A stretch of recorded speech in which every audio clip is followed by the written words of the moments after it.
ایک مالدار تاجر مسجد میں بیٹھا تھا اور قریب ہی ایک فقیر دعا مانگ رہا ہے، یا اللہ آج میں اس طرح کا کھانا اور اس قسم کا حلوہ کھانا چاہتا ہوں۔ تاجر نے یہ دعا سن کر بدگمانی کرتے ہوئے کہا، اگر یہ مجھ سے کہتا تو میں اسے ضرور کھلاتا، مگر یہ بہانے سے مجھے سنا رہا ہے تاکہ میں سن کر اسے کھلا دوں، واللہ میں تو اسے نہیں کھلاؤں گا۔ وہ فقیر دعا سے فارغ ہو کر ایک کونے میں سو گیا۔ کچھ دیر بعد ایک شخص کھانا لے کر آیا اور فقیر کو ڈھونڈ کر جگایا اور بڑے ادب سے کھانا اس کے سامنے رکھ دیا۔ فقیر نے اس میں سے کچھ کھایا اور بقایا واپس کر دیا۔ تاجر نے دیکھا تو یہ وہی کھانے تھے جن کے لیے فقیر نے دعا کی تھی۔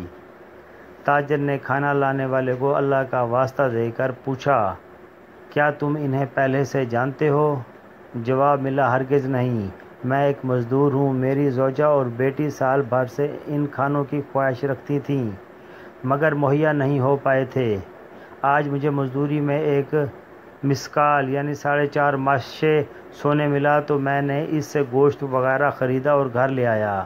میری بیوی کھانا پکانے میں مصروف تھی کہ اسی دوران میری آنکھ لگ گئی۔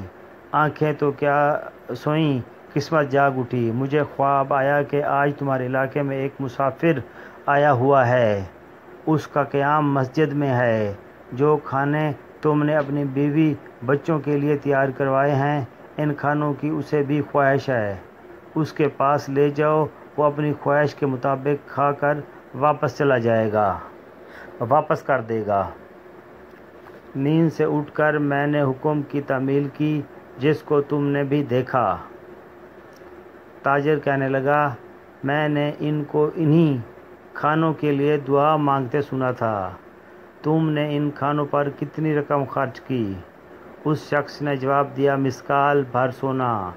اس تاجر نے اسے پیشکش کی، کیا ایسا ہو سکتا ہے کہ مجھ سے 10 مسکال سونا لے لو اور اس نیکی میں مجھے ایک قیرات کا حصہ دار بنا لو؟ اس شخص نے کہا،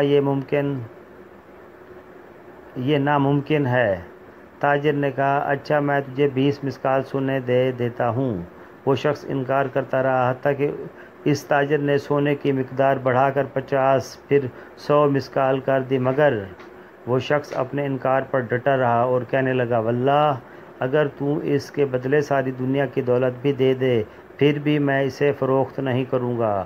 تمہاری قسمت میں یہ چیز ہوتی تو تم مجھ سے پہلے کر سکتے تھے، لیکن اللہ تعالیٰ اپنی رحمت کے ساتھ خاص کرتا ہے جسے چاہے۔